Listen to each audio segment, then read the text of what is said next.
Morning.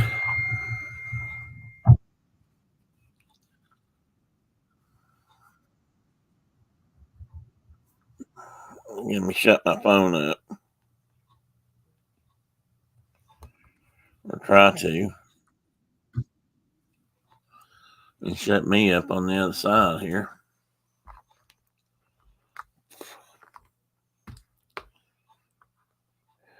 Turn off my book. I'm sitting here listening to a book. Thanks, Carol. Teddy and I just read your comments. We were just cruising along saying, good morning, Teddy. Good morning, Tim. Good morning, Tina. And then I'm looking forward to the Tennessee Tiger Teddy show today. And he's already asking for another race. So whether he'll be on today or not, I don't know. Hi, Tina. Hi, Diana. Hi, Miss Brenda.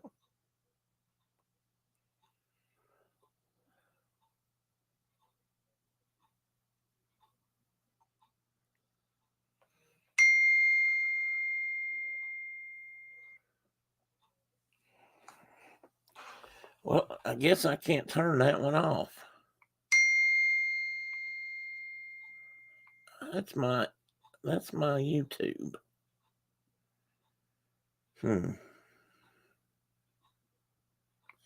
Bear with me, gent, everybody. I don't know whether I can turn that off here or not.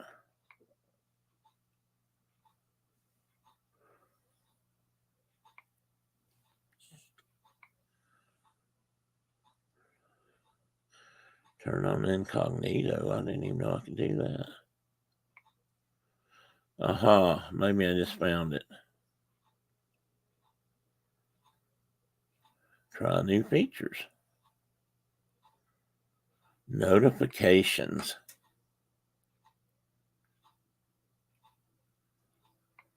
Oh, this might be it.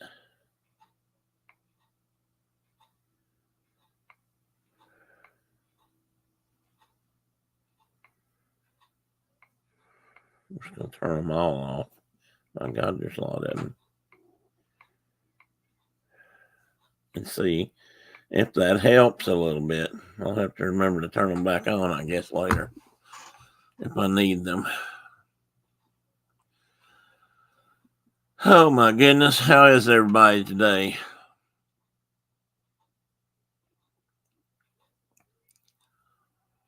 Well, I don't see Mike on here. I see Diana, so I hope that means he's gone or is bringing me some donuts.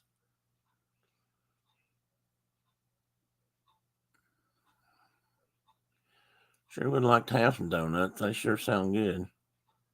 Oh, you had me on mute. Oh, well, that's great. Can you lower your sound? You know what? I'm glad you said that.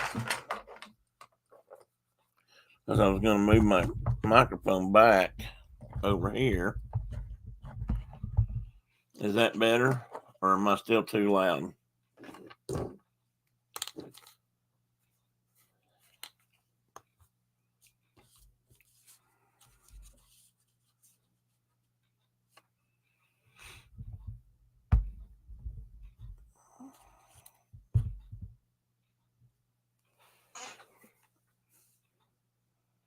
Tina, is this better?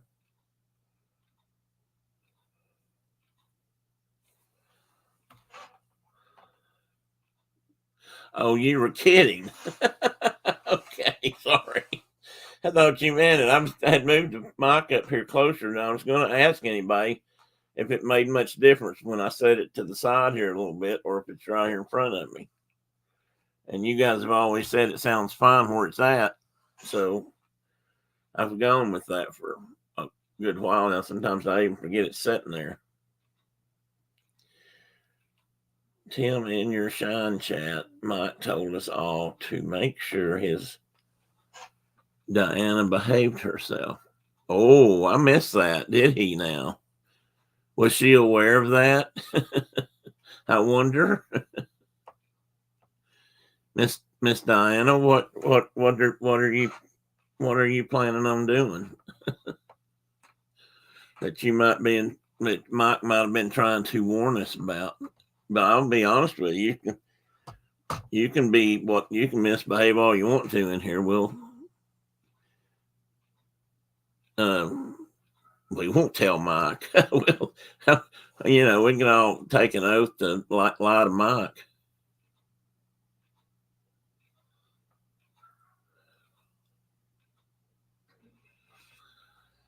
Oh, mercy.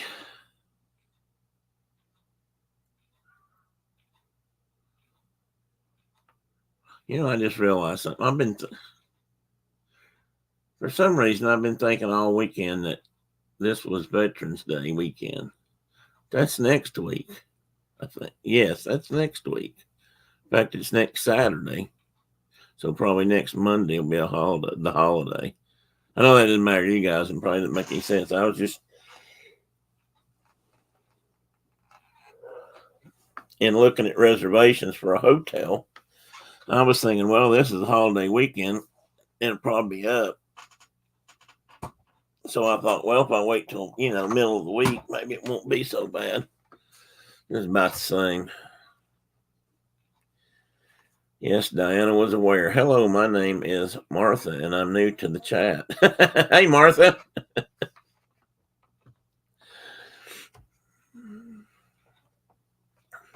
Everybody greet Martha, our new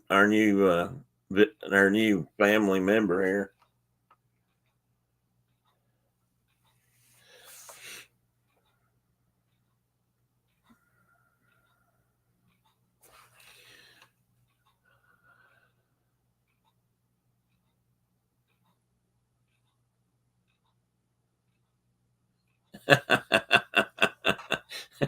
I like that, Carol. Monitor your behavior, so be wild as you want to be. That's true. Did you guys see? You probably did. Um,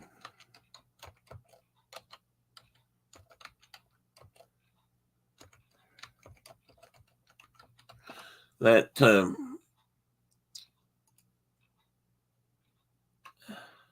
oh, there's another one. No, that's not even close.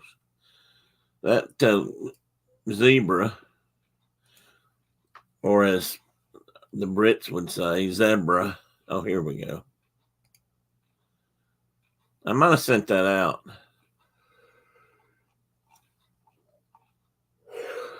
That's one of the more interesting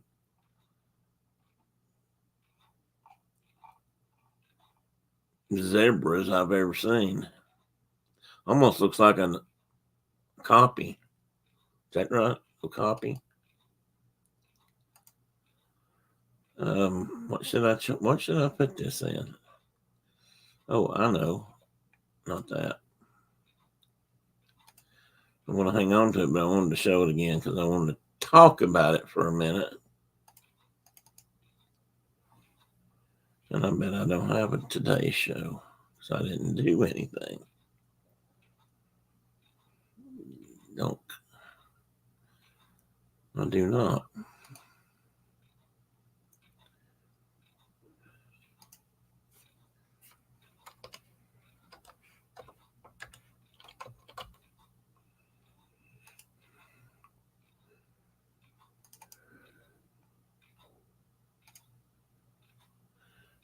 Okay.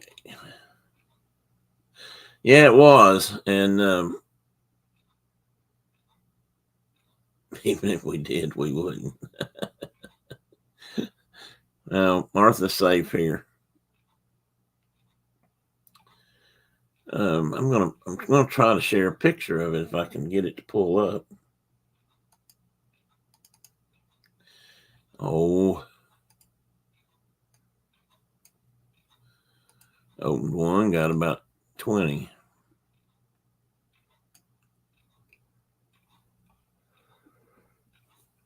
Oh, sorry, guys. The yawning's hit. I'm starting to talk. I was talking to somebody the other day, and I started that, and they said, "What? You gonna fall asleep on me?" And I said, "No, I started talking, so I've got to yawn a little bit and get it out of my system."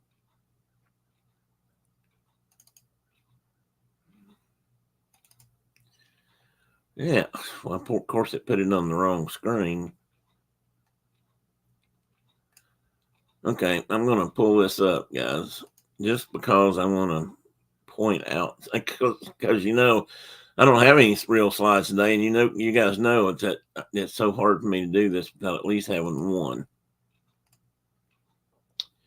So there it is.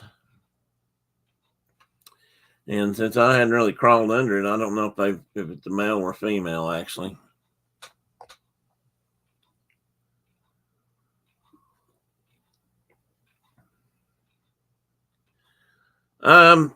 Yes and no, Diana.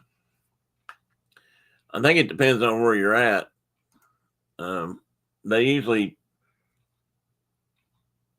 a lot of places now will decorate graves of veteran fallen or dead veterans that have passed by putting a flag on the grave. And it's something we tend to do on Memorial Day, but this day is more for the veterans themselves, not the ones that are here and alive, not still living, not necessarily the ones that have passed. And that's one thing people down here get mixed up on. They call it a foal, yes. Well, it's either actually if when you talk about horses, and I guess we can include all equine animals. If it's a female, it's called a filly. They are foals, that's true.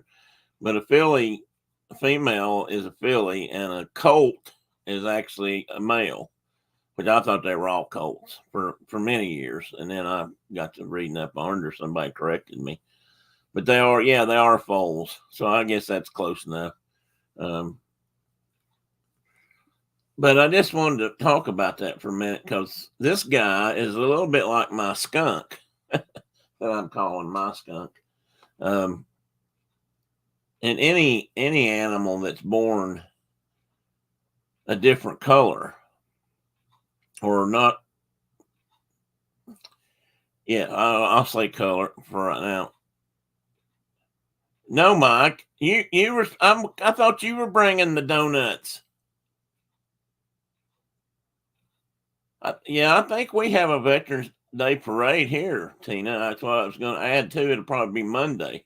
Well, no, it may be. No, it won't be today, or it won't be Saturday. If football's in town, it won't be Saturday. I can about promise you that. But it'll probably be Monday on the holiday.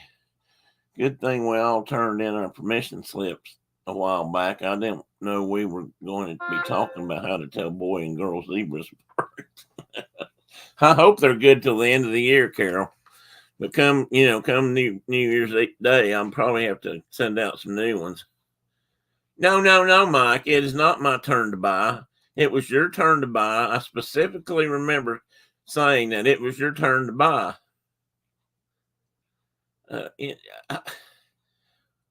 I do the show. I come on here and talk to you guys and show you a good time. And Mike wants me to supply the donuts. Now, I have bought my own donuts, but I thought this time you said it was your turn. So that's all I was going by. No, Carol. Do not do that. Do not give Mike a note that says it was my turn to buy. See, Tina, thank you. It's always your turn to buy, Mike. Oh, stop arguing, boys. Here's the donuts. Well, I didn't really want chocolate covered ones, but that'll be okay. Beggars can't be choosy. No thanks to Mike. Unless one of those is a maple flavored in it, and then I would like it. Anyway, going back to my point. I thought about this, and two things crossed my mind. The first thing was thinking about how animals like my skunk is different. It's colored differently, which makes it stand out a great deal. And if it stands out to me, it probably stands out to others. I'm going to say prey species. Some do eat skunks, but I'm thinking a lot of them avoid skunks. But still, if it's an albinoism, like a white snake, for example, you see white snakes in captivity now, and they're mostly bred probably with albinos, or maybe one albino and one normal colored snake. Anyway, whatever number of albinos I get. And Brenda bought me an albino California king snake a long time ago.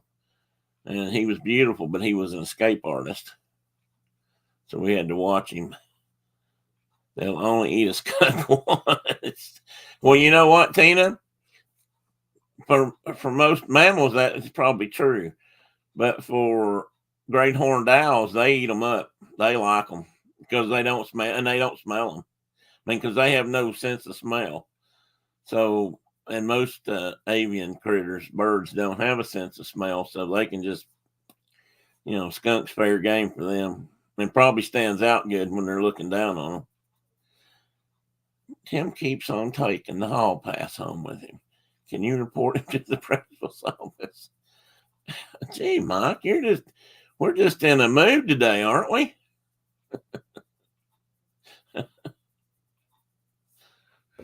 I wrote you an excuse for work this morning, but Diana said you had to go in anyway.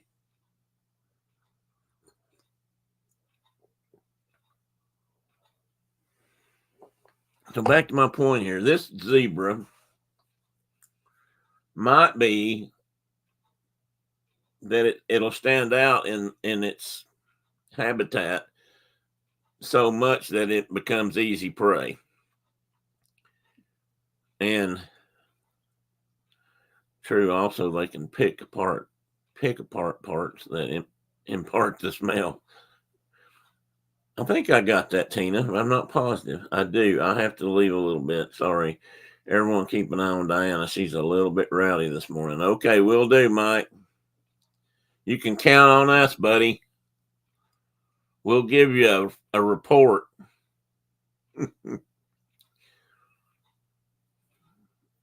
Anyway, and then the other thought I had was, well, what if this particular color pattern turned out to be a good thing? And what if it was better camouflage for perhaps a changing climate or temperatures that or weather patterns, and maybe that color is going to be better? And if that's the case, then there may be, that could lead to more of them being born, and that is how evolution works. If the species comes out stronger, then that species gets selected for more often. But it's a cool looking, and I just noticed that you're talking that the insides of its legs are striped, kind of normal looking.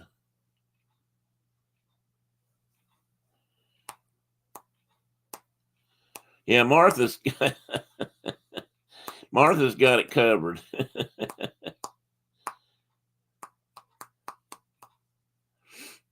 So anyway, I just thought I'd talk about that for a minute. Because most of the time, albinos don't survive in the wild very long. And sometimes it's because of they have other deficiencies, like immune deficiencies, and are more prone to disease, but they're also more prone to get at because they just stand out and they're easier to see and easier to catch. And so that's why I say most of the time when you see an albino snake, it's in somebody's house or aquarium or cage or a pet store, because that's how they can breed them and they can survive that way, and nothing. They're usually okay, because you're not putting them out for prey animals. And I know mine ate well and grew while I had it. I don't know if it ever shed its skin. That's Brenda, do you remember if it ever shed? Surely we had it long enough. Yeah, it does. I mean, Tina, yeah, it kind of looks like an okapi. It's just, it's more brown, but it's got those, okapi's hind legs, I think, are striped. Maybe all of them are. But the spotting is really different. And I guess you could say that those are just its broken. Now, here's the other thing about a zebra. It's the black, the white's actually the stripes. The black is what its base color is. So when you look at a zebra, what we see are the black, what looks like to us black stripes, and I guess they are, but that's the white is what's the real difference. Their skin is dark, and maybe that's something that affected this critter. But they're keeping an eye on it. I think I'd like to think it can grow up. I think it'd be real interesting to see if any more were born with that color. Yeah, it sure is, Diane. I think it's really neat. There's a tiny little part of me that kind of wishes they could capture it and protect it and make sure it grows up and spread some genes around, be it male or female. But, then we're messing with nature, I suppose, so maybe we shouldn't. But if it survives to grow up and be a big zebra, then maybe we'll find out if there's something going on here. I just thought it was interesting. And I don't know if I can do that here. Well, I'll come back to that. I was going to show you what my skunk looked like.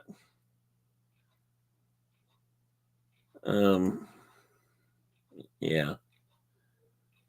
I don't think I have it. Okay, well, I'm going to turn that off for now. The skunk I'm seeing is an unusual critter too, because it's not albino, but it is almost white.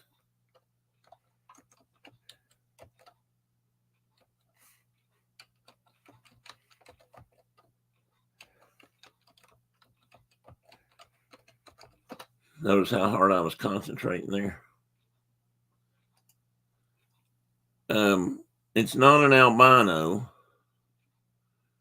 but it's definitely not the usual color patterns. I found a good picture of one the other day. I need to go back and look, I guess. But the other thing that's unusual about it is it has the tail. Did I talk about this the other night? Did I already show this? I'm sitting here thinking I'm just going over it. I plowed this ground already. Did I do that Thursday?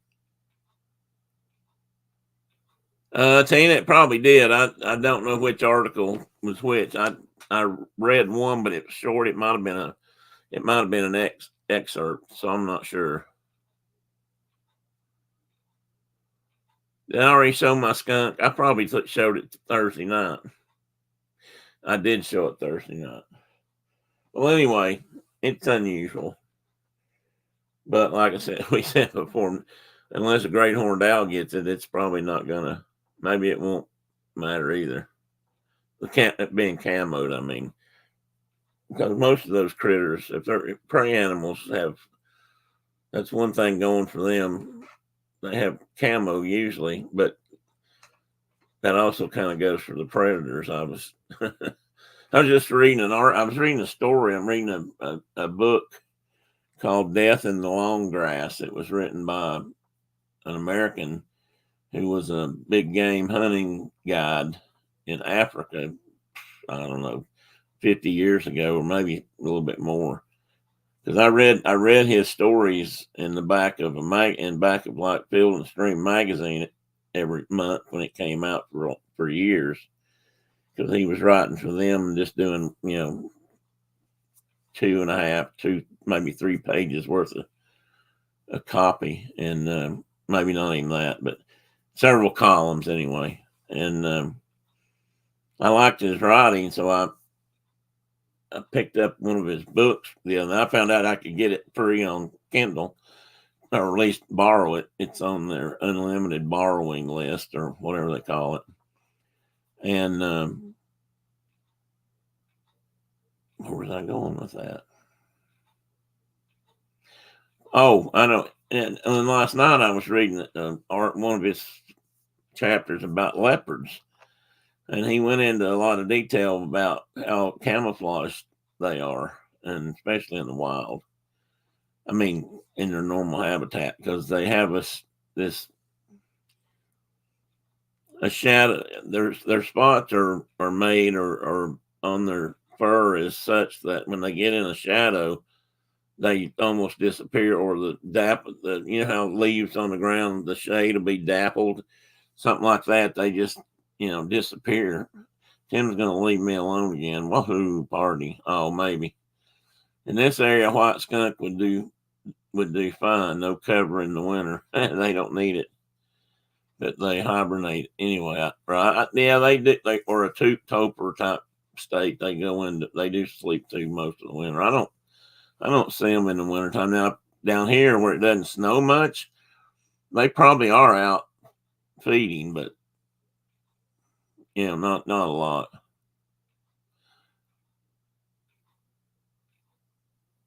Here you go, Brenda. You can have a show. I'll set it up for you. Hey, Dean, welcome in. It's a beautiful morning to clean a bathroom.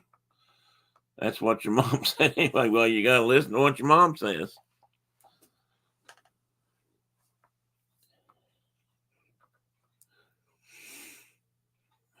Anyway, and then he was talking, most black panthers are actually black leopards, or one of the Panthera species that includes lions, leopards, jaguars, and tigers. And I didn't know this till I read this. They have a hyoid bone in their throat like we do, the wishbone kind of thing in their neck that breaks when somebody, strangles you or kills you that way. And they have the ability to roar. All the other cats that are like cougars and snow leopards and cheetahs, they can't roar. They scream, which makes a lot of sense if you've ever heard one. So lions, yes, well, they're in the panther family, Panthera. They're in the family Panthera. I thought I didn't think lions were in that family, but apparently because of that one feature, they are.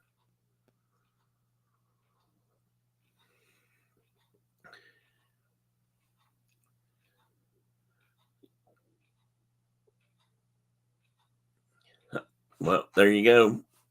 Score one for me. I didn't know that part until last night, and I don't remember ever studying that in school. If the teacher talked about it, I missed it. There's probably some other differences too, but so anyway, back to where I was going, and most black panthers are actually leopards, and I don't know if you look at one, you get it in the sun just right, you can still see the spots on it. So actually, even though it's black, they are camouflaged pretty well too. If they if they're in the shade or the dense thickets, they blend right in. The Brenda and Martha show. Well, you guys want that? I can make that happen. Well, you can even do it while I'm here, and I'll just go sit on the couch and ignore everybody. And I'll promise not to backseat drive from over there. I'll just let Brenda and Martha take care of it. If you guys want to, I'll be glad to let you have one night or one day or whatever. One night would be good actually, because we could talk about the holiday food stuff. I'm trying to talk Brenda now in for next Thursday. Hopefully, I'm back if I'm gone. Next Thursday, make one of those pumpkin cream cheese pies I was talking about, so we can hold it up here and do show and tell, like all the big name creators do. Well, more the merrier. I can have 10 people on at one time, or Brenda could, and I can edit or produce, so I can make sure she knows what buttons to click and what buttons not to click. I'm noticing she's not in her. She's not saying no or yes. So my guess is she's going to back out.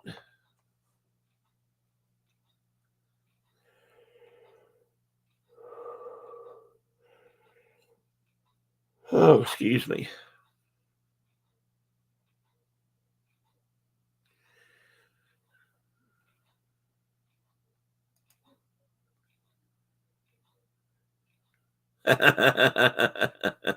What do you mean by that, Carol? Explain yourself. Maybe just a little bit. And back to the black leopard for a minute. Yes, they are, Tina.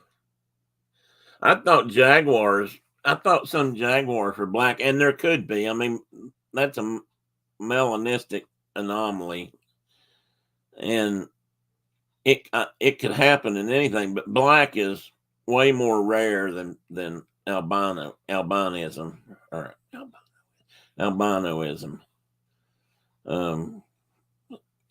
Believe it or not, so there's more white critters out there than there are, pure black ones. But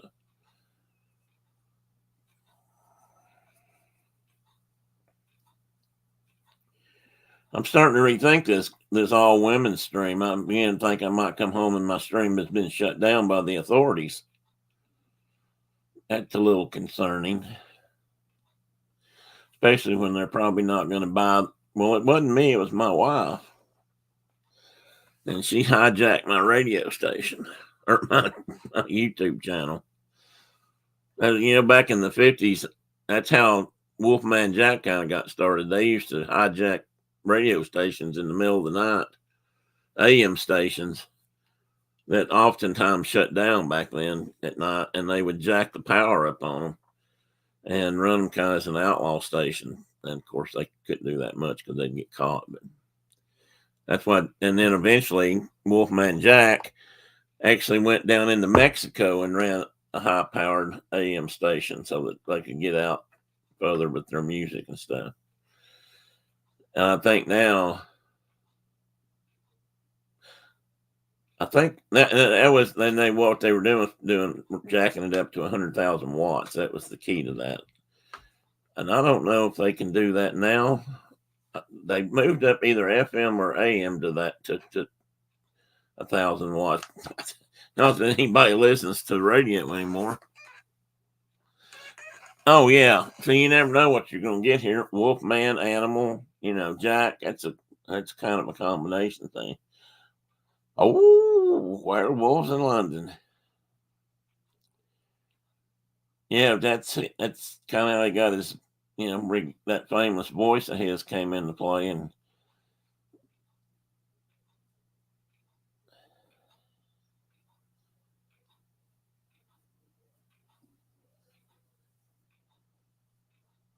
well, I missed something, Tina. Which starts there? I'm sure it's probably something I should realize I've said or it's been typed in. But you know me, I'm a little slow on the uptake.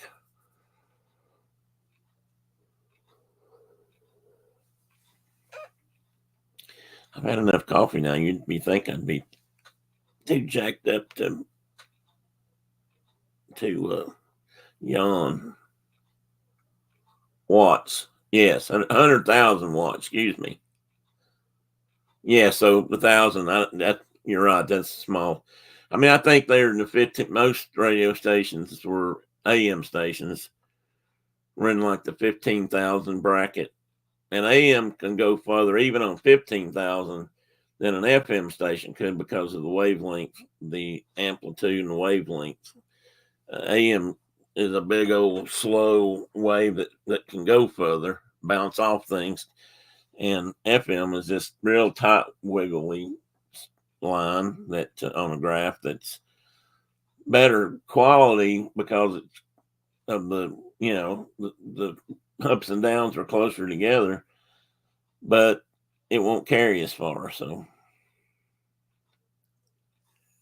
I don't know if anybody else in here can. Tina maybe can. I can remember when our area got its first FM radio station, and it was different than all the other radio stations that were on AM. No, Tim, it's just harder to be the one speaking and still pay attention to everything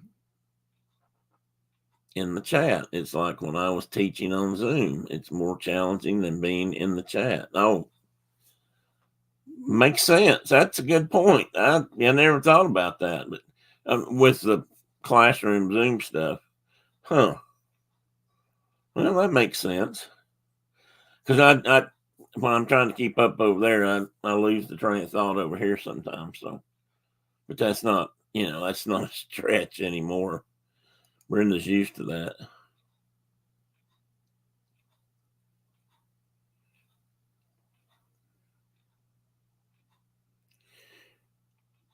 Long before I met Chuck, I had a boyfriend that was a DJ on. Oh, really? Anything you want to tell us about that, Tina? I thought I used to. I became a fan of the FM station eventually we had, but I was always fascinated and thought it was really cool that at night I could. Well, that's another thing. AM stations were allowed to jack their power up, or eventually they did, at night for whatever reasons. I'm not sure what they were worried about it interfering with, but anyway, AM stations that stayed up all night could jack their power up, as I recall, and that meant that somebody like me in East Tennessee could pick up stations like WOWO out of Chicago, or WNOX out of, I think that's what it was, out of Fort Wayne, Indiana. And wow, what was that one? There's another one in the Midwest that I used to listen to all the time.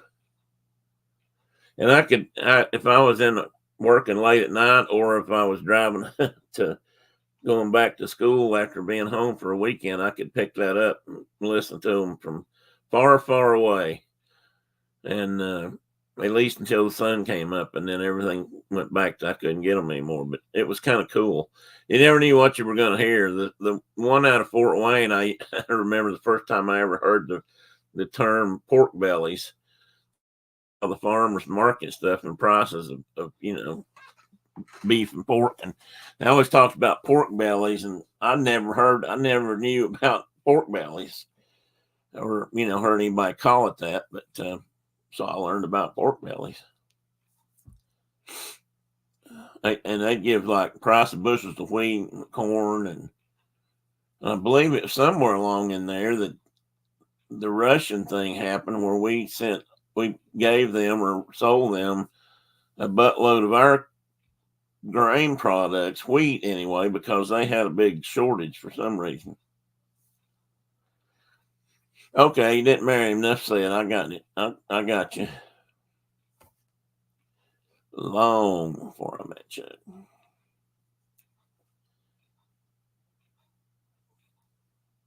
They were radios, AM stations back then were really different than, well, AM stations were where you heard all the top 40 kind of music, pop music, as I used to call it, bubblegum music and that sort of thing. Or you had a country and western station.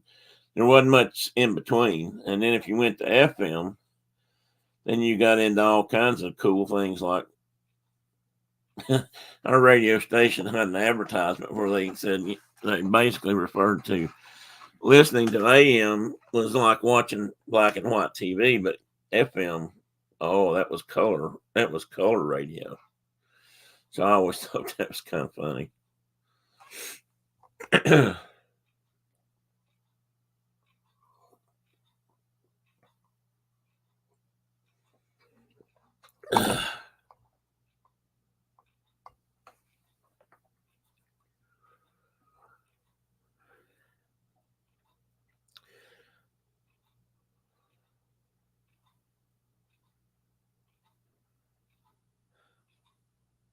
So is everybody giving their recipes ready? Oh, getting their recipes ready.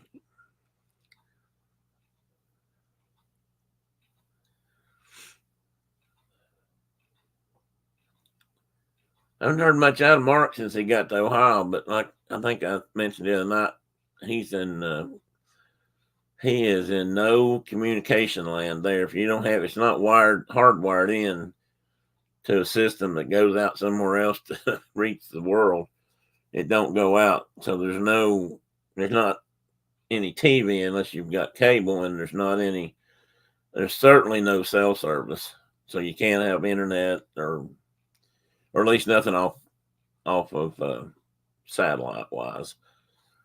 I don't know if you could put a disc up. I guess it would depend on exactly where you live, but where they live is like between two ridges, and I don't know. They must be surrounded by solid stone under the ground because it just takes up, it sucks up any signal trying to get in or out. Yes, Brenda liked bubblegum music back then. She didn't like the music I listened to. Used to like to drive places at night so we could pick up radio stations a lot. Yeah, it was. It was fun. I mean, you could pick them up and hear. Well, I heard music for one thing that I wasn't hearing on the local AM stations. I learned a lot Jim Croce by listening to what what we kind of call sometimes WOWO or WOWO out of Chicago. I think that's the first place I ever heard his music played. And I think I remember the night he died. I think they came on the air and told about it, if I'm not mistaken, and played some of his music. That might be a confused memory, but that's kind of what I think I remember. I can't not remember what that station was in the Midwest. Well, I'll tell you one I picked was, maybe this is where I got the KNOX. I don't know, St. Louis. That's kind of how I became a hockey fan, because I could lay in bed at night and I could tune that radio and I could find that station out of St. Louis, and I could listen to St. Louis Blues hockey. I didn't know anything about hockey, so when they said, "Oh, that's icing," or "Oh, that's this," I had to go either look that up in the library or wait till hopefully they told what it was, so somebody like me could understand it. And but I had images in my mind of guys crashing into each other, or hitting each other over the head with sticks. That was back in the 70s, 60s, and 70s, so they may not have even been wearing helmets back then. Goalies were probably still barefaced.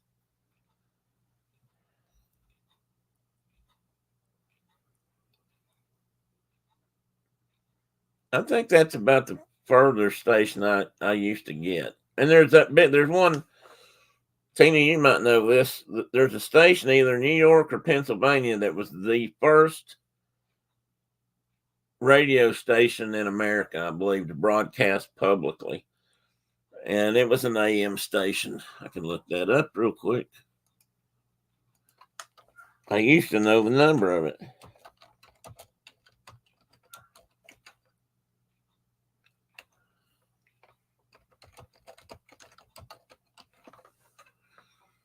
History of commercial radio. One would think that'd be there. 100th year. November 2nd, 1920. Yeah, KDKA out of Pittsburgh. And they're the only station in the East. Fun fact here, but you probably all know this. They're the only station in the East that has a K call sign. Everything else in the East is W. And everything west of the Mississippi is K. I don't know if there are any W's out there, but KDKA out of Pittsburgh was the first commercial radio station opened in 1920. Yeah, WOWO was the one we used to listen to out of Chicago. Was that out of Fort Wayne? I thought that was Chicago. There was a station out of Fort Wayne. Let me see if I can double check that one.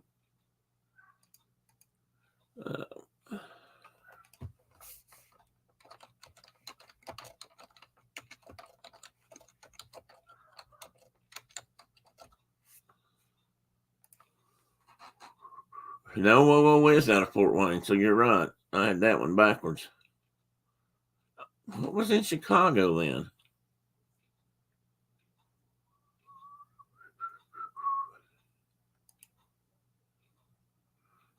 Brandon News Talk. Wasn't back then.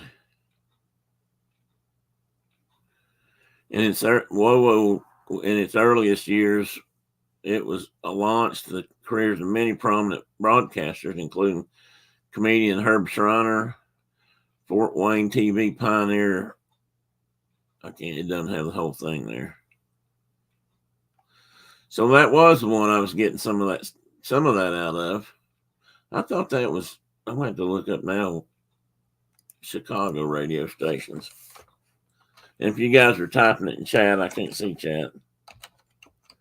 So if you beat me to the punch. Yeah, it was, Tina. He's right. I looked it up. We used to get some Canadian stations. Oh, really, Karen? Well, you're close enough. I would think you should up there. Growing up outside of Detroit. Oh, let me get back in chat. Maybe I guess it was WLS that came out of Chicago. Yeah, that's right. It was WLS.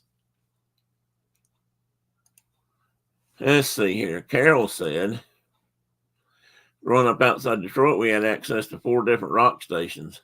I was always surprised at how few stations we could pick up when we traveled to other cities and states. Yeah, I mean, back then, I don't know when that was, but I think there weren't. I don't know if there were.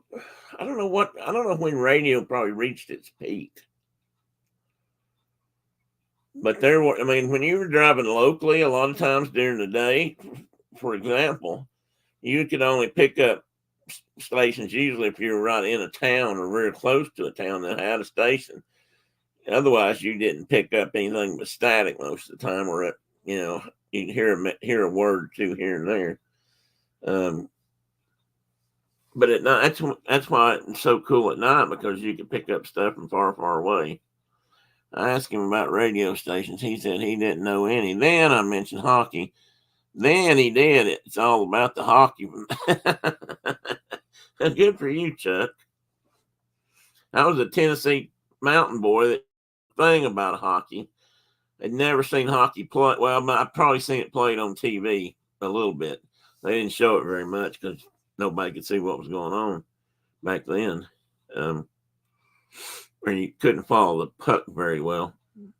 And so I listened to it and tried to figure out the game. And that's why for a while I was a St. Louis Blues fan, just because I had grown up listening to them some. Nobody else in my family did. It was just my thing.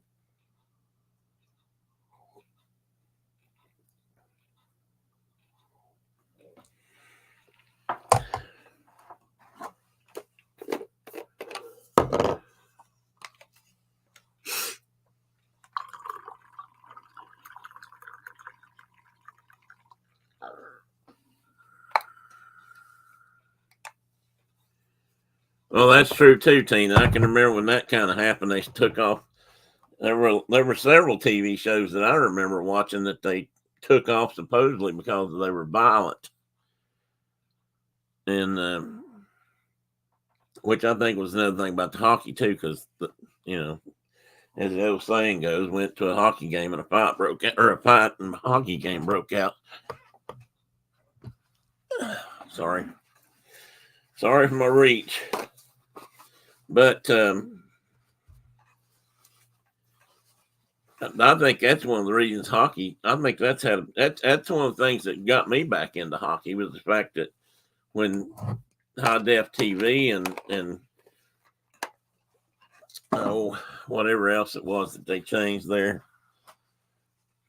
I guess digital TV, when everything went digital signals and stuff. Anyway, when that happened, suddenly a game like hockey had more meaning because I could see more what was going on. And as I got a bigger TV and a higher definition, then I could really see what was going on. That made the game even better. So I think that's why I became, that's what helped me get back into hockey quite a few years ago. But I had a few friends that liked hockey, and they'd go to local games when there was a team.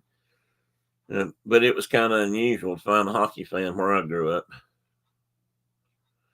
So his first game at 9 years old, and loved it ever since. That's cool. Did he ever play any, Tina, like in school or anything? Did they have? I'm going to assume they might have had a team, but they may not have.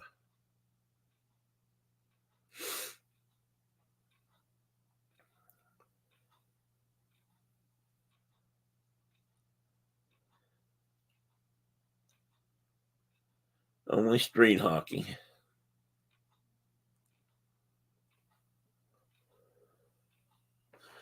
Ask him if that was on skates or if they were just doing that, you know, kind of like field hockey, running around, just in shoes.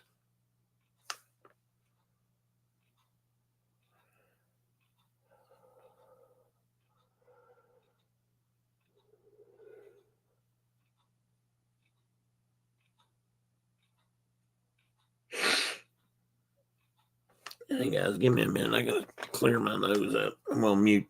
I'm gonna mute you and cut my.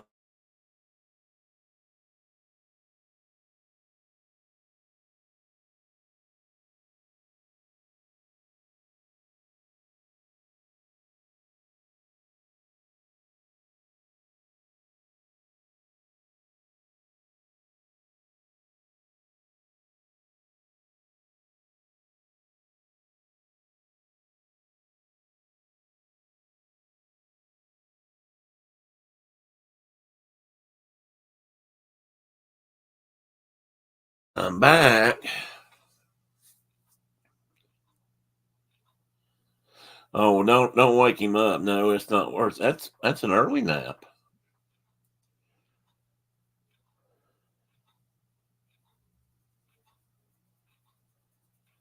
Somebody told me the other day.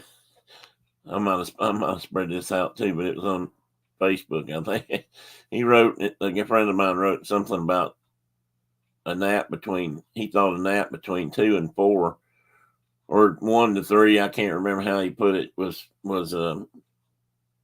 supposed to be a Medicare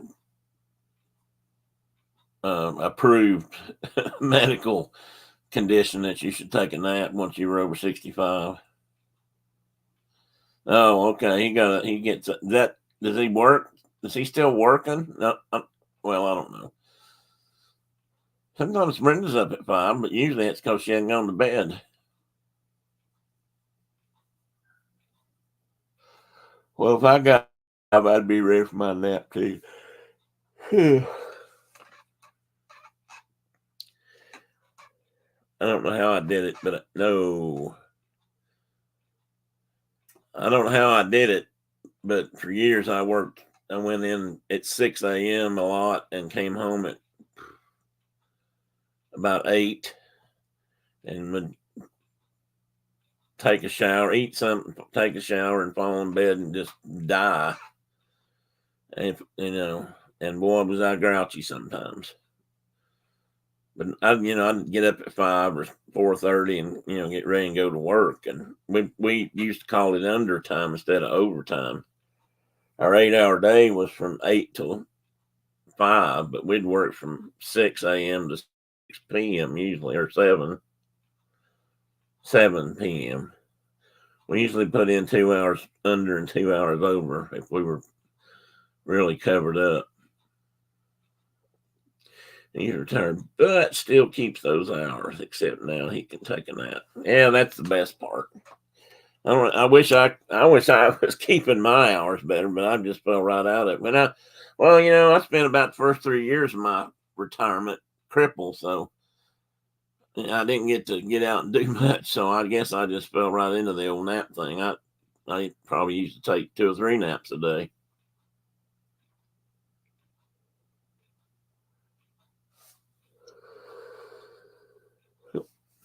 I don't know why I'm looking for squirrels or birds. We don't have much bird seed out right now. Squirrels haven't been around, and the skunk's not likely to show up this time of day.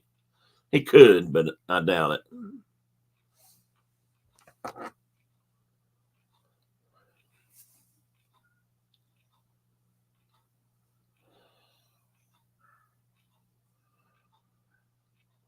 Brenda, I really do need to get to the eye doctor, not to the eye doctor, but to someplace and get some glasses. And I don't have a reason of being, the reason of being crippled. I just keep weird hours. Well, some people do, and I found it pretty easy to switch hours around and do different things after I retired. But that actually started when I was in school back in college, because I'd come home and do homework, if you will. I was living alone for a while, and then and certain channels that I could get would repeat the shows that were on. There was 2 or 3 shows I really liked, and one of them was called Connections. And the same guy did another show. Maybe it's Connections 2, but he was on several seasons. He was British. His name was Burke. And the shows were so interesting, so fascinating. Now, I think you can get some of them on YouTube. And I would stay up so I'd get my homework done, and then I'd stay up till midnight or so so I could watch his show. So I'd still get in bed late and have to, 7 class the next morning, which was, but you can ask Brenda. I've kind of always make an appointment. What do you mean make an appointment? Oh, me make an appointment. Okay. I thought you meant with you. I know. Well, I don't need to make an appointment for this. I just need to go buy some glasses, give them my prescription, and say, here, fix this. Make these for me. I just can't make up my mind who I want to go to. Any of you guys wear glasses? Where do you go anywhere special, any brand name, or to get your glasses? That's a good Saturday morning topic. I think the last 2 or 3 pairs I've had came from my world, and partially because I got these frames that have really held up like gangbusters. So last couple of times I've just had lenses exchanged out of these and kept wearing them, which they'd rather sell me some frames, but I'd rather not have to buy them. So I'm really glad. I mean, you don't buy much that lasts as long as these have usually.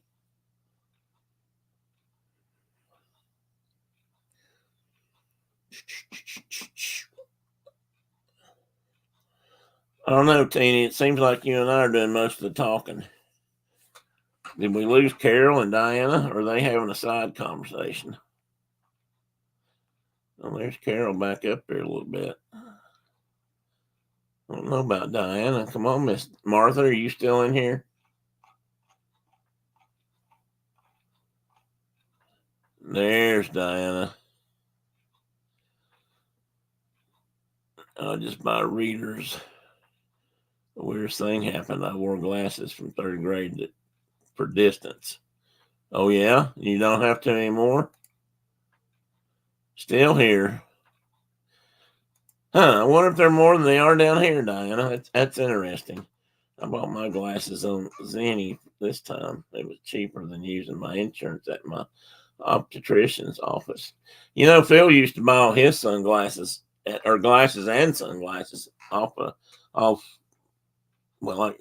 guess it was offline. They used to send out a catalog, but there was a place called Hidalgo, and I bought some sunglasses from them. They had really good prices for really good sunglasses back then. They had the glass and stuff in them was really good quality, and but they've closed down now. He would send them a copy of his prescription, and they'd make him up some sunglasses because apparently he's about half blind, so he needed.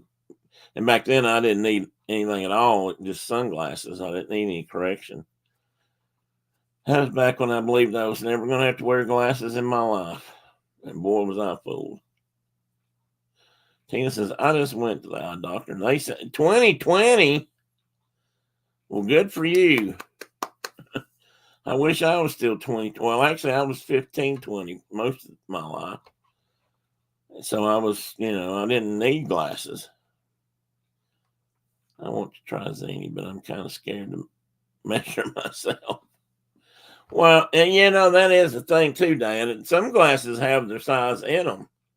You probably know all this, but a lot of them don't anymore. I'm sure that's another way to scam me into buying something. I got a fat head, so these almost aren't wide enough at the brow or at the temple, but they're not as bad as I had some one time. It looked like I was wearing a bow and arrow on my head or something because they were so bowed. Hey, Tony. Doug. Well, let's try this again. Welcome in, Tony. Fantastic.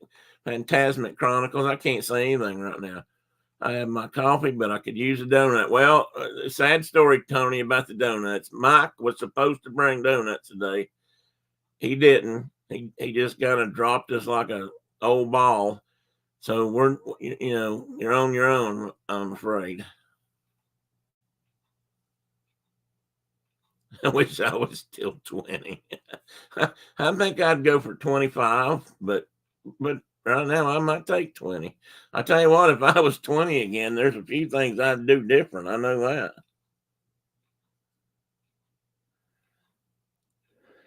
Bring your own donut day. Oh, you mean that? Okay. Well, I wear bifocals too, but I didn't need them for anything. But I had to have computer glasses and bifocals for reading. But after that, I was still good until now. And this time, I'm going to have to get something that's probably going to have to go with 2 pairs of glasses again, one for computers and one for wearing outside, because I can tell my vision has gone down. My night vision, my distance vision is not what it used to be. And that's a sad thing. Doctor told me when I was a kid, he said, well, you'll never have to have glasses, because I thought it might be cool if I needed glasses back then. I was like 3rd grade. And he said, boy, you'll never need glasses. And I believed him, which I shouldn't have done. But I was blessed with good eyesight for a long time, so I can't complain too much. I'll never forget. I don't know how old I was, but I wasn't in school yet. Probably about 5. And we had a next door neighbor, a grandma kind of lady that lived next door. And she was out grubbing up some kind of bulbs in the ground. So I just happened to see her, and I had to go down there and be nosy, kid, I'd see what she was doing. And she told me, and I started helping her, and I would pick those things up, and I was finding them like crazy. And she said, well, you got the eyes of an eagle. And I thought, wow, that's really cool. And then I realized she probably couldn't see a damn thing. So I guess it was relative. I do too, the transition kind. I knew what you meant. Well, about transitions.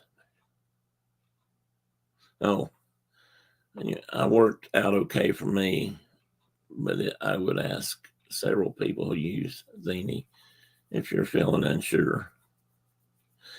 So let's talk about that for a minute, Carol. So you wear transitions. I thought about trying them this time because I figured I could get everything I wanted in one pair of glasses, a distance lens, an intermediate lens here, and a reading pair on the bottom, but I didn't. And Phil uses them, and it took him a long time to get used to them. And he was doing a lot of computer stuff and then reading tags. That's why I needed this, because I was always looking at my computer and then looking down on a tablet or something, or picking up notes and typing into a computer screen. So I had to be able to look down and read and then look at the computer and see what I was doing. Everyone wants glasses until you need them, then they're a pain in the rear. They sure are. I tell you what, we used to make, I'm not necessarily make fun, but I remember coworkers that would complain about their glasses and trying to work because of that vision thing and the distance. And I remember one guy that he had to get bifocals.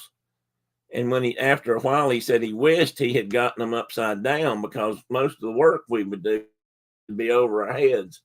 And so you're looking up, and he couldn't see anything that way through his top lenses. And then he said his doctor talked to him about putting them upside down. And I guess you could do transitions that way. But now that I have to wear them more, I realized what a pain in the butt they really were. So I kind of felt bad. I felt sorry for those guys, because now I understand. They do take a bit to get used to. Once your eyes find that sweet spot. Do you find yourself hunting? I mean, you having to hunt a lot to find that certain sweet spot, though, Diana? Or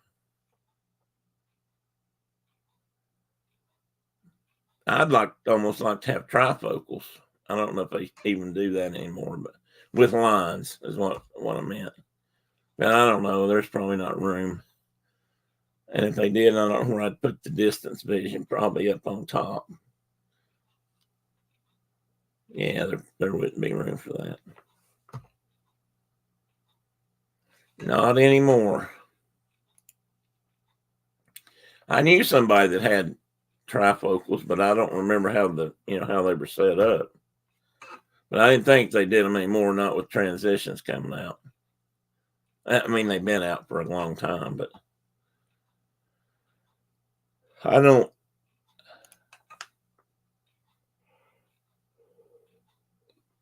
I talked to several people about it before I made the decision not to. And like I said, Phil has been wearing his for a while, and it took him forever to get used to them, because I can remember hearing him complain about it from at work and stuff. It was just it took him a while. And then there something about the sides being ground for, I guess, part of that. Oh, you're first for trifocals, okay. I still have to take my glasses off to read menus in restaurants where the light is low. Good thing I don't go out to many fancy restaurants.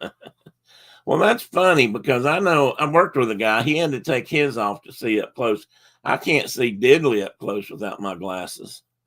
That's why I originally had to get some, was reading glasses, because I couldn't.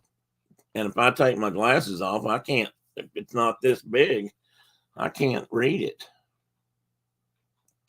And especially in low light, these help. I mean, I read a lot better in low light with my glasses, obviously, but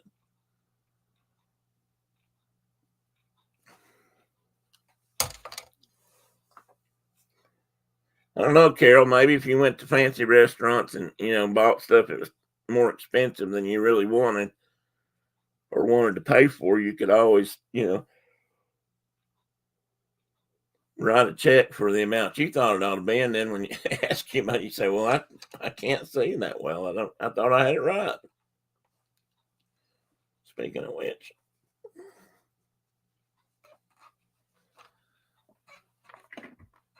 wipe mine off a little bit.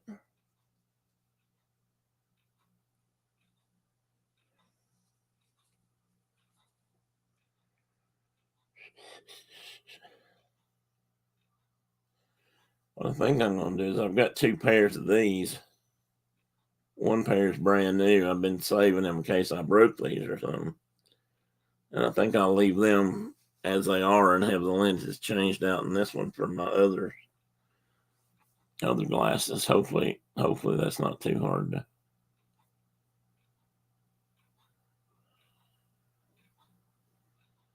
Oh, Carol, I'm so sorry. Sad. That's really sad, isn't it?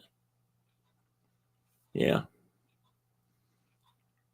The donut hole that people don't talk about is when you can't afford to eat at fancy restaurants because you got to buy the donuts, and that's really an under publicized problem in this country. See what I did there? They were good, Carol. Bottom was for reading, middle computer, and top was no prescription. Oh, because your distance was good. How wide was that middle? Was that middle one real narrow, Carol or Diana?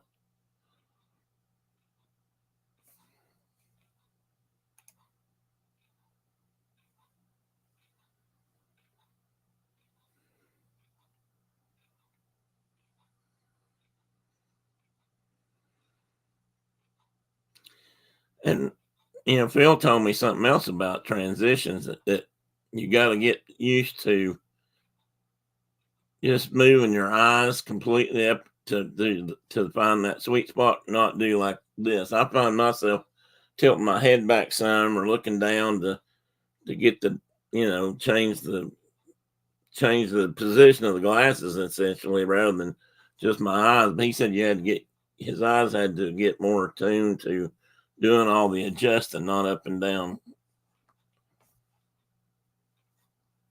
Well, that's okay, Diane. I'm just curious if you remembered.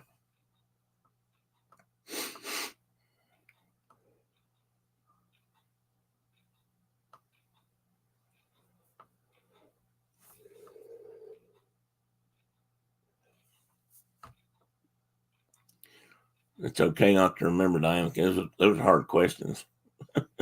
Memory's hard for us. Well, for us, me older people. I can say us in this house. I can't really apply that to you guys, but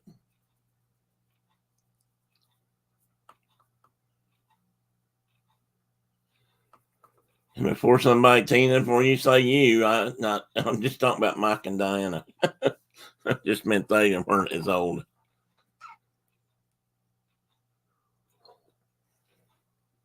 Yeah, it's hot.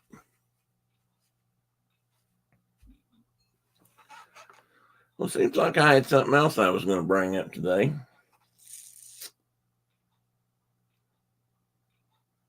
But of course, now I can't remember. I don't have trouble with finding that right spot with my transitions with this pair. My old pair was a smaller style, and it did take some getting used to. I bet they had to cram it all in there kind of tight.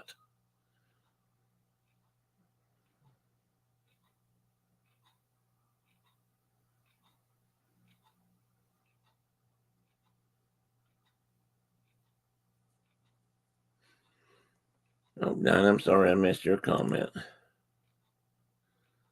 I don't know. Maybe I'll give it a try next time, but um, I don't know. I talked to the doctor about it. The eye guy, optometrist or whatever the actual eye specialist is, and I don't think he thought it would be work good for me. So I took that he probably knew better than I did.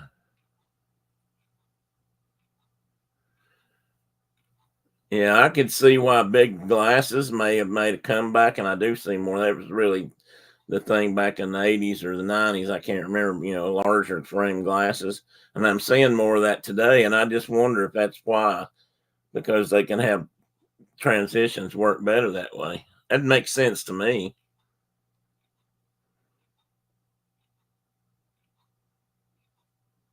But nobody in the glasses industry's called me lately for my opinion. So much easier than switching glass. Well, that would be true. I don't know. I might do it. I might do that. Haven't bought anything yet. I haven't. That's why I'm saying I need to go hand them my prescription and say here. But I don't know. I'd probably have to go back to the optometrist, wouldn't I, to get him to change it to say, because they're real picky about that. I know one time I talked to the doctor about getting this version of glasses with a reading glass on the bottom and the prescription on top, or the computer on top, and which is just it just focuses. It's the same power I think as my reading, but it focuses out about 2 feet, 2.5 feet, and not sure where I was going with that. Damn, I hate when that train runs off the tracks.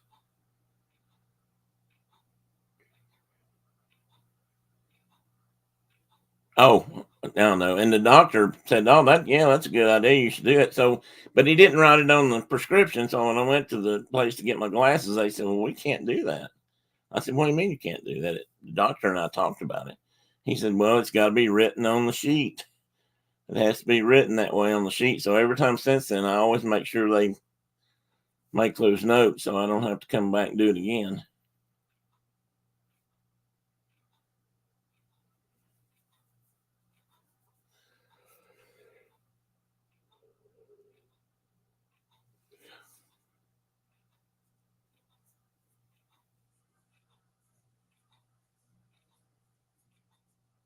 If only Brenda had told you.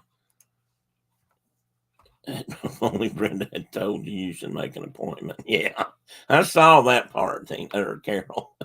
I saw where she said that.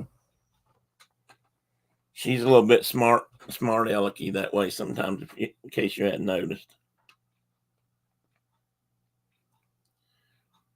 At least she thinks she's just all it in a bag of chips, but I got news for her.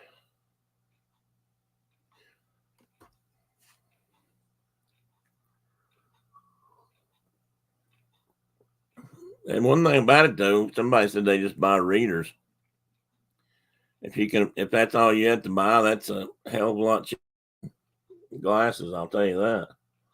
Glasses have got to be one of the second biggest ripoffs out there. Just an opinion, but I mean, dentistry has got to be one of the biggest money making schemes ever was for a doctor.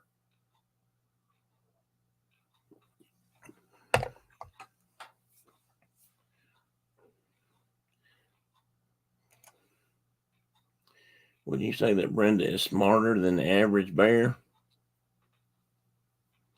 Probably. And yes, she does outwit me at times. So I'm not sure that's saying much, but like right now, she's been very, very quiet. She could be sneaking up on me.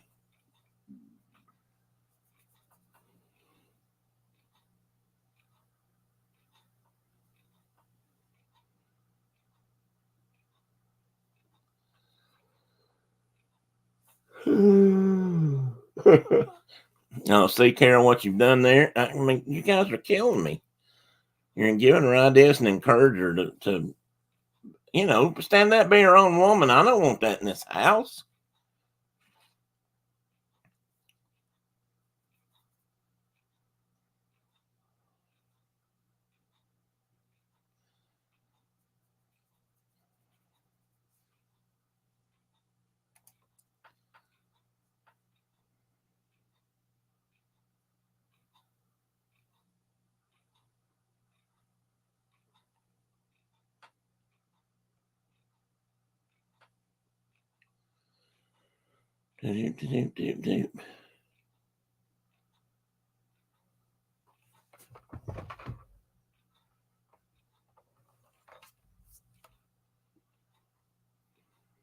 Well, let's see, guys. I gotta come up with something to talk about here. I'm sitting here and go to sleep. I know there was something else I was going to ask.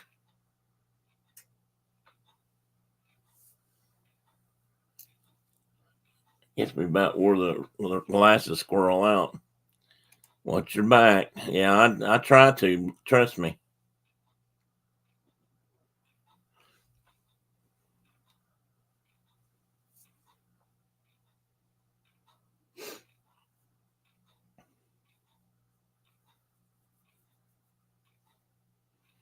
She does like to sneak up on me. She does like. I think she likes to give me a start because it's like I had a buddy at work. He used to love to sneak up behind me at my desk. And he'd just be standing there looking at me, and I'd be working on something, and then suddenly I'd know he was there, and I'd jump, and he thought that's just funny as hell. He just loved to do that, and he knew that when I did it, or when he did something like that, or walk up behind me and just say hi, or just surprise me, that I'd jump out of my skin. So Brenda's been known to do that too. I'm not sure why I'm so jumpy.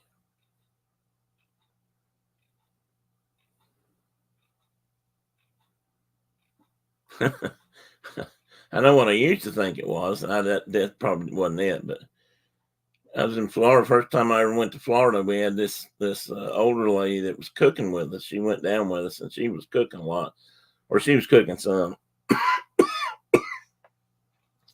and she was a great lady. And she was cooking, and she had set a can of Pam. Pam was fairly new then, and she had used it and then set it on the back of the stove. And the stove that they were using was all gas, so the oven vented out the back, so the heat went right up the back of the stove and over the top.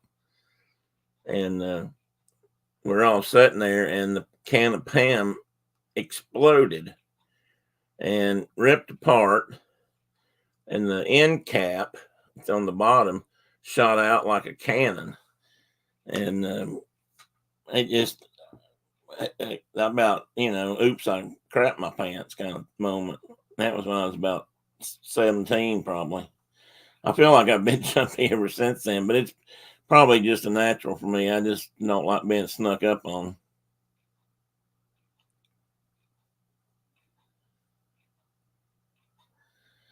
Oh, it took us a minute to figure out what had happened. And then, we realized it, but it scared everybody half to death. I mean, people in the kitchen hit the floor, and, people around the dining room table there wasn't really, I mean, kind of together, but, over the table. Anyway, they were all, going for underneath and that kind of stuff. It was quite loud. And I don't know, because I was around the corner a little bit, like in the living room area. There was a small, not that big of an apartment we were in that he lived in, or a duplex.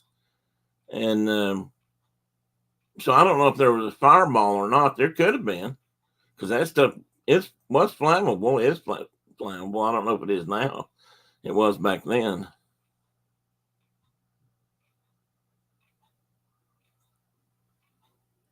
Yeah, it's a loud pop. You don't want to do it. Mm.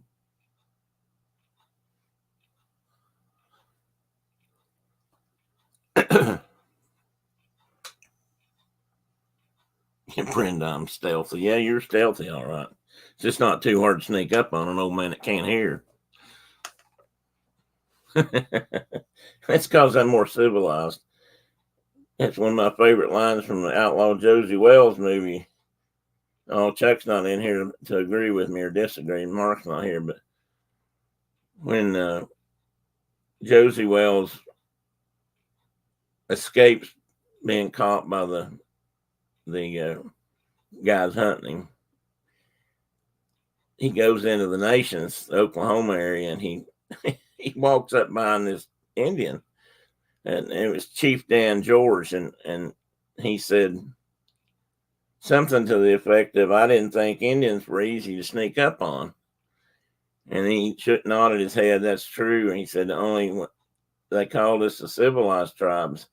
He said, and I reckon civilized means we're easy to sneak up on. Great movie. Great movie. Lots of good lines from that movie. And if Mark was here, I could get him to quote quite a few of them. That boy's got, when it comes to stuff like that boy's got a brain like a steel trap. Nothing gets out of it.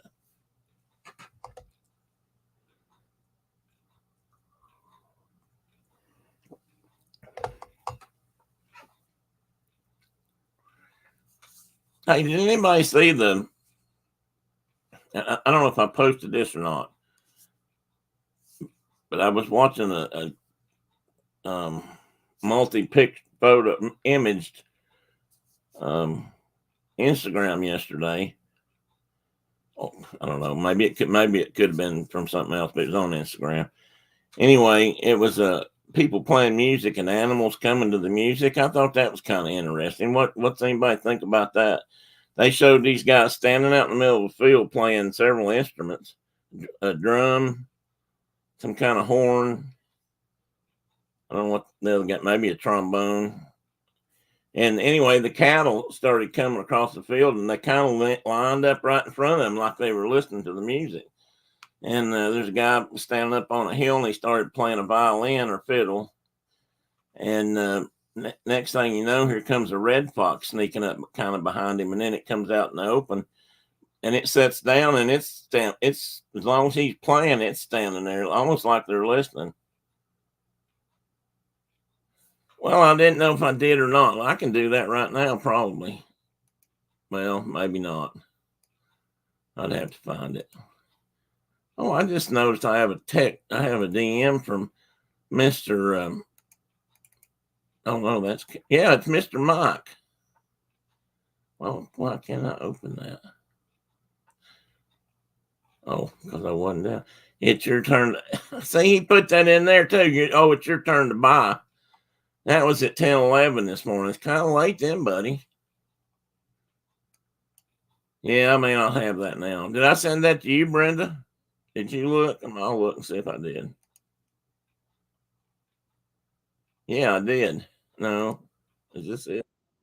Yeah, I did. Let me post that in the chat. The first one you like, Tina, because it's not a hound, but it's a dog. The guy's playing the guitar and not really singing, but making the sounds. I don't want to say howling because he wasn't really howling, but the dog's singing along with him, following along pretty good too, I might add. Let's see. The first one's Zad. It's sort of a shepherd-looking dog. Oh, it's one, two. It's five trombones. Excuse me, that are playing to the cows. Oh, and there's a guy playing a saxophone to a squirrel that fits in, and then another one that has an elephant who's playing the piano with the guy. And the more the guy plays, the better the elephant gets, and realizing that he needs to hit more than one spot to make different noises. I thought that was interesting. And there's a fiddle being played to donkeys and goats and horses, more cows, a horse, of course. Anyway, that's about it. You can look at it. You can look at it now. It should be in there. Yes, it is. Let's see. That reminded me of something else I was going to. Oh, I know. This is a trivia question. Whoever would have thunk it, kind of thing, because it completely eluded me. The other night, Mark stayed in. Let me get all the info up here so I got this right. He stayed somewhere in Indiana.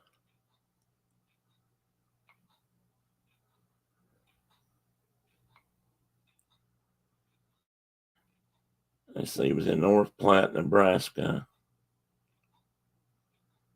Well, shoot, he don't say. Well, anyway, the next night he stayed in a little place in Indiana, and then he drove on into his folks' house Wednesday or Thursday morning, and that's because of his leg. He doesn't, he can't drive too far. He's probably not treating that leg very well. But, I didn't say that. My dogs come when they hear the music of the cheese wrapper. But Teddy comes to the music of certain kinds of paper being torn. It sounds like his treat pack. He's not gonna. I'm telling you, he's on strike today. He's not gonna. You know how he was Thursday night up and in almost the whole stream, and now this morning he's just not even gonna lift his head. So anyway, he was staying at this town, and in the town they had a statue of Carl Sandburg. Everybody, I think, knows who Carl Sandburg was. So you're welcome to look it up. But the statue, I don't even know if he was from that town. I'm trying to remember what the plaque said. It was, well, he'd apparently been there or something at one time. But they raised a statue to him or for him.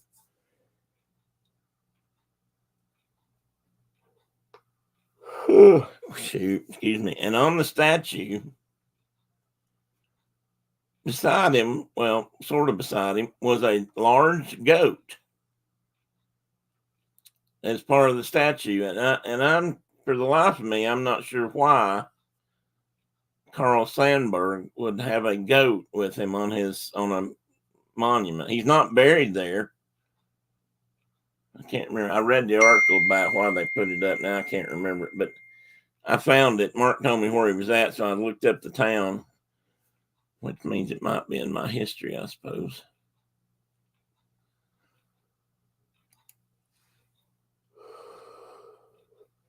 Speaking of, Mark was supposed to go to that statue before he left that town. He was going to go find it for me and take a picture. And if anybody was around, he was going to ask him what the goat was for. Where is that? There it is.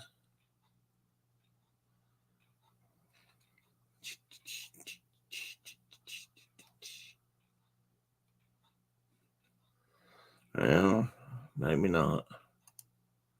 Oh, I keep getting this stupid screen that says can't do this, can't do that. I'm not sure why. And it keeps telling me to check the connection, checking blah, blah, blah.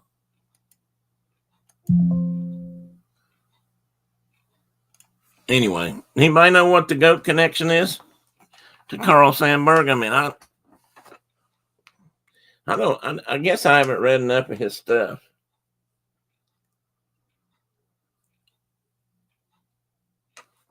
Well, you know what? As I said before, I guess I could look it up.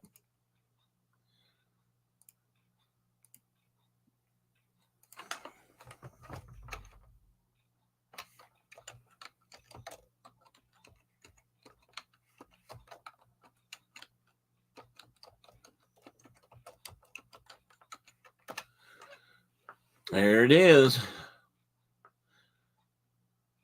It's in Galesburg, Indiana.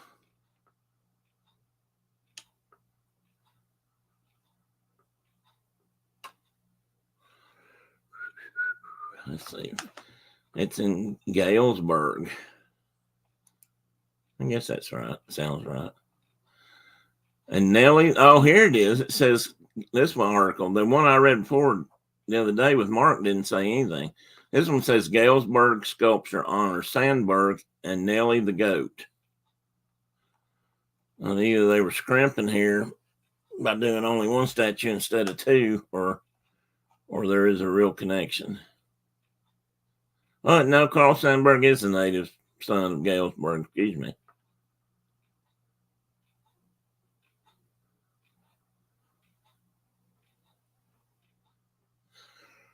Anyway, let's see here. He's 10 feet tall.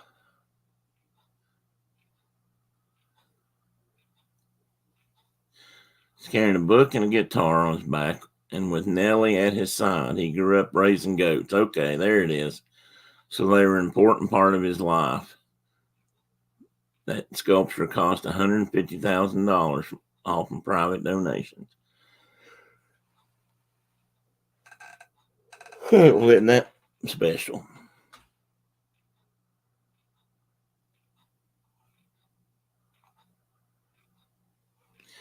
Well, I just solved that whole thing, and we didn't even get the puzzle over it.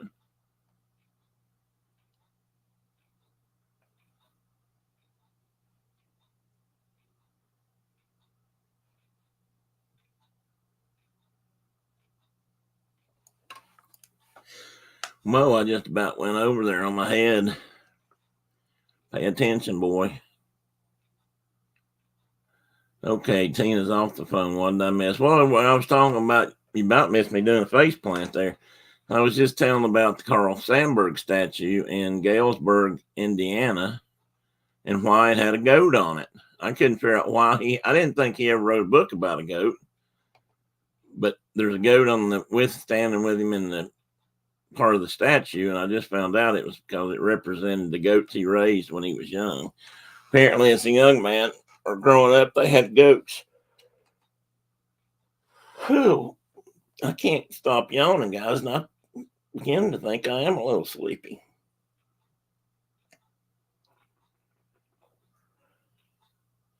They said that sculpture cost them $150,000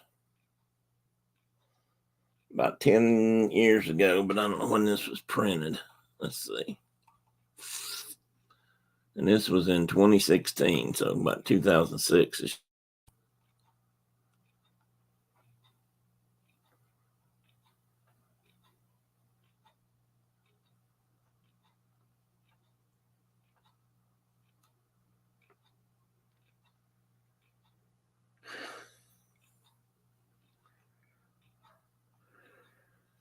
It's a nice looking statue, though. Okay, guys, I'm boring myself. I gotta come up with something better than this. I gotta do something. Usually we just Tina, you'd think so. Well, I don't know. Maybe I didn't. I woke up early. Well, 6, but I didn't get out of bed until about 6:30. So I don't know. I don't know. I don't ever sleep great because I can't move around in the bed very well, so I get stuck, and then I have to, because my legs, the left leg is so unwilling to work with the rest of my body that it makes it really hard for me to turn over in bed. So I usually have two positions I can get in, and when one hurts, then I have to get in the other one, and it's not as simple as it used to be. You learn a lot of things. I'll tell you what, you learn a lot of life lessons when you have either an accident or an ailment that disables you, even to some degree, and you realize just how hard it is on all those people that have to do that their whole life to exist. I don't know how they do it. And the American Disabilities Act helped a lot, but in some places they really don't give a rat's ass about that either, pardon my language. Nothing is as simple as it used to be. That's true, Tina. That is very, very true. As my buddy Steve Cottrell says, growing old ain't for wimps. Actually, I think he said it a little different, but that's close enough. You want to stand up and say hi? You want to stand up and say hi? You'd think he didn't get any sleep, Tina. But that's one of the things he does really, really well. Don't you? You're a good sleeper, aren't you, buddy? I read one time that cats average about 20 hours a day sleeping. And I bet you put a clock on this guy, and that would be pretty accurate. I bet it'd be damn close, if not just a little bit more. A sunny spot, a nice sunny spot could last for hours, couldn't it?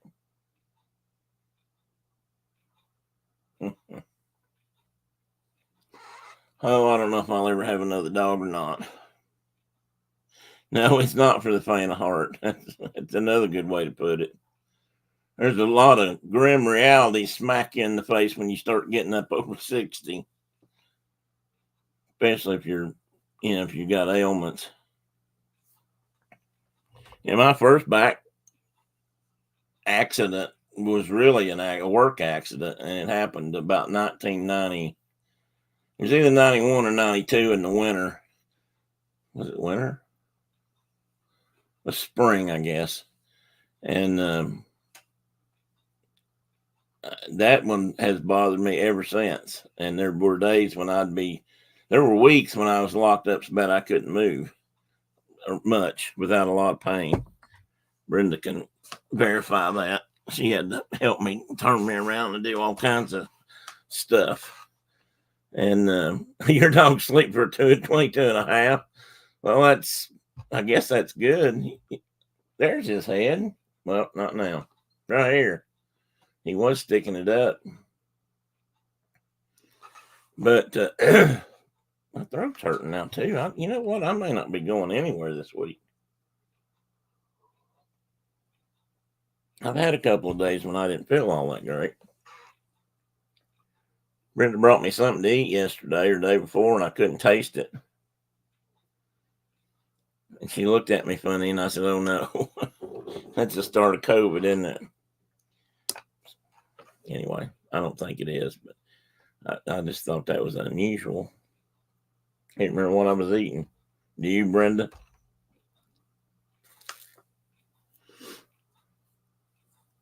Anyway, I was going somewhere with that, I'm pretty sure.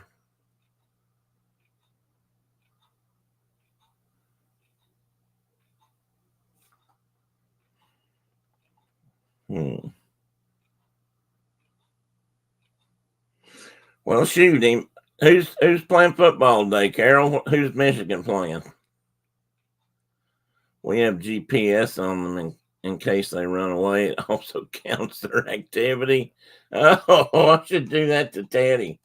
Would you put on a collar so I can monitor your activity, bud?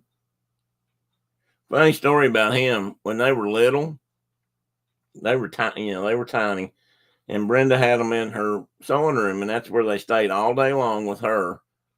I don't know if even the door was closed, but that's where that kind of grew up, was at her feet, working on sewing. She'd be sewing just all day long practically, and they'd be running around in her sewing room, and that's how they grew up. And that to this day is where they eat. Hey, Dean, welcome back. We're talking about, I don't know, let me get to the subject here. Well, I was talking about the cats and collar and the cat. And they used to wear little collars with a bell on it. And they wore them for a long time. And that just kind of helped us keep up with them a little bit in Brenda's fabric room. And then one day they hadn't had them on, and Brenda picked it up and was another one or something was either going to try to put it on Teddy or do something with it, and not thinking anything about it because they'd worn them for months and months, if not years. And he saw that thing and he just lit out of there. He would not. In fact, he hissed at it. I think he didn't want nothing to do with no collar with a bell on it.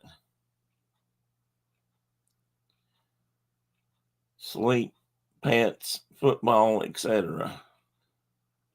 Tina, what kind of GPS do you have? I'm wanting to get it for Walter. That'd be a good idea for Walter. What about boiled eggs?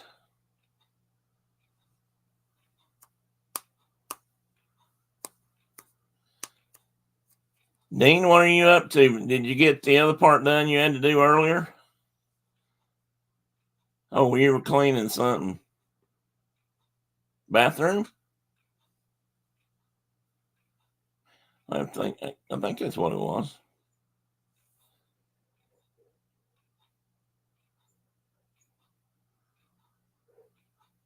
You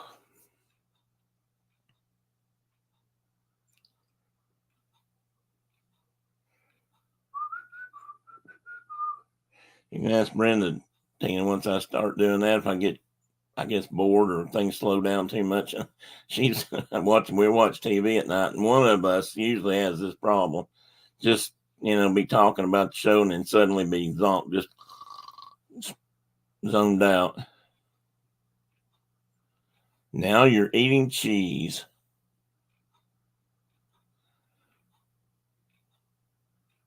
What's Diana doing?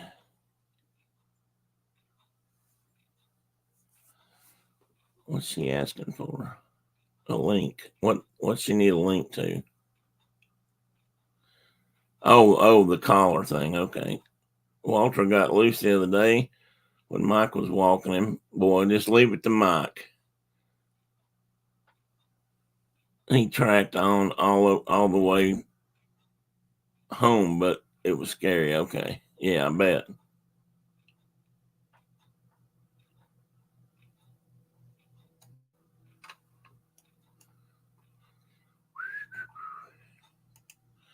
Jonathan? Hey, Jonathan, what are you?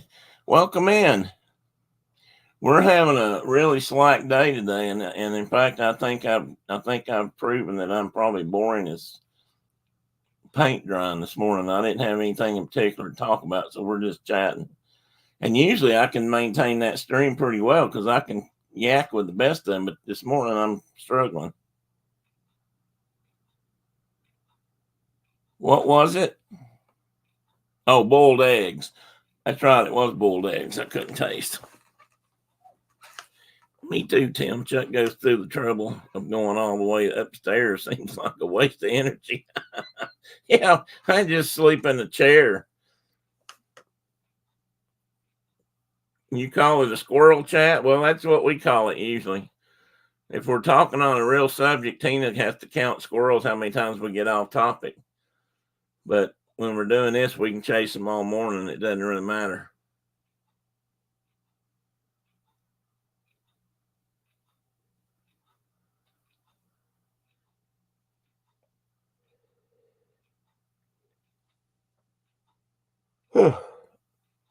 So, Dean, if you're still here, do you have what's the next thing you got to do today? Or are you finished with the manual labor? No squirrel chasing today. It's all a squirrel chase. I've got a video premiere in 15 minutes. Oh, okay. And then you'll have to leave.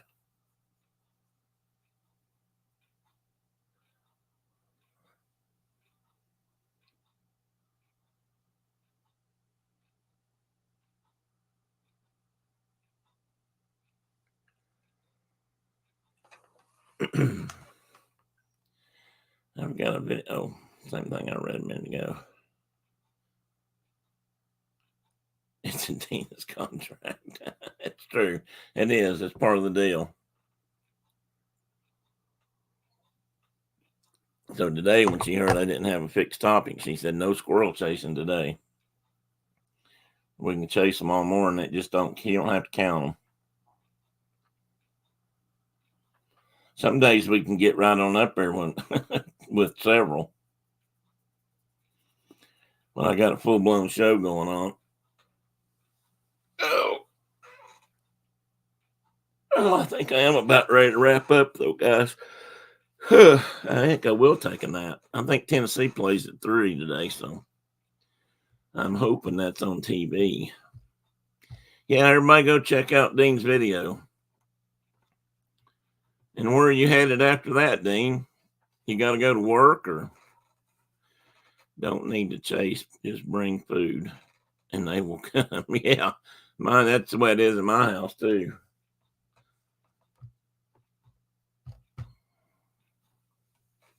In fact, I had something. I thought, well, unless I dreamed this, I had a tag or something on one of the feeders, and I just thought I'd pull it up by the food, and the squirrels would probably chew it off, so I wouldn't have to mess with it. Oh, you're not working. Okay. Oh, they play at noon? Oh, my sweet Lord, I need to get ready then and set my recorder up so in case I fall asleep halfway through. I think this is homecoming for us, or for them too. So it's going to be, and I think they're playing either Missouri or they've got Missouri, Vanderbilt, and Georgia left. Vanderbilt's the last game. I think next week is Georgia, and I'm not sure if it's down there or up here. If it's down there, I know we ain't got a chance. If it's up here, we might have a little bit of a chance.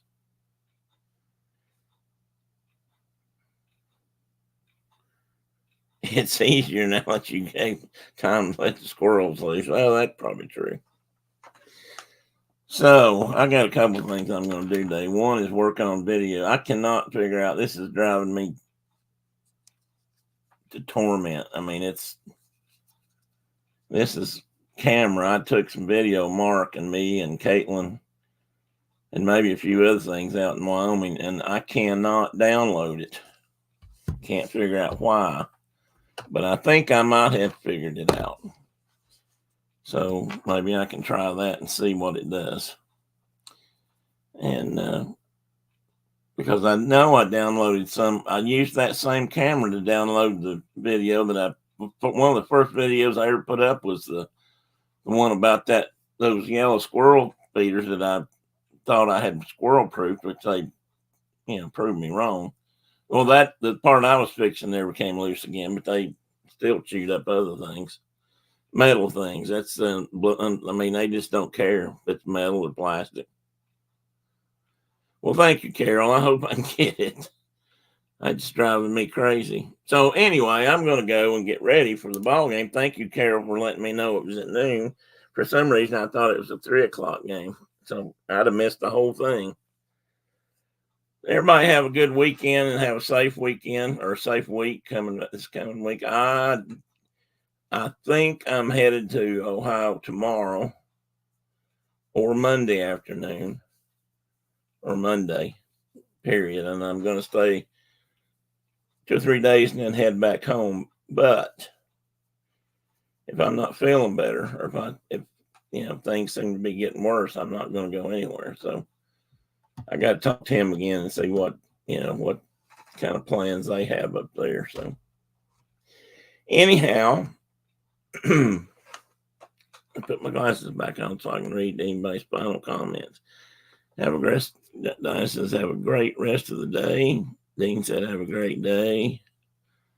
Carol said, goodbye to Brenda. And that's Jonathan. I thought that was Squirrel says, along as there is food Nothing phases us from coming in. Well, that's pretty much true. I about decided that. Well, Carol, it's always nice chatting to you and Tina and everybody. I mean, it's it's a lot of fun if I wasn't sitting here yawning and about falling asleep. Um, I think Garrett's going to broadcast tonight. He's going to do the, what do they call it, the floating lantern pageant or something there in San Francisco. You know, like well, this is getting more and more popular. They like the thing underneath. It fills the bag up with hot air and goes up and floats off, like in the movie Tangled. And I think they're doing that out there tonight. And he's going to go out and film it if he can. At least that's what he told me earlier. That's what he was planning on doing. So I don't have that.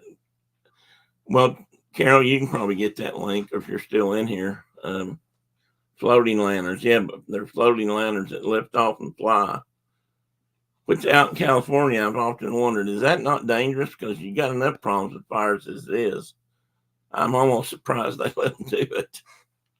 But it's wet this year, so it shouldn't be a problem. I'll see you all in the chats. Have a great trip. Thank you. And everybody else, thanks for being here. Thanks for putting up with me. And, you know, I appreciate it. Hit the like button if you haven't. Subscribe if you're interested. It's usually better than this. And for anybody that's new, and I'll see you again. I'll be here next Saturday. I don't know about Thursday yet. I'll let you know. I'm planning on it. I think I'll be home. All right. Goodbye, everybody. Have a great day.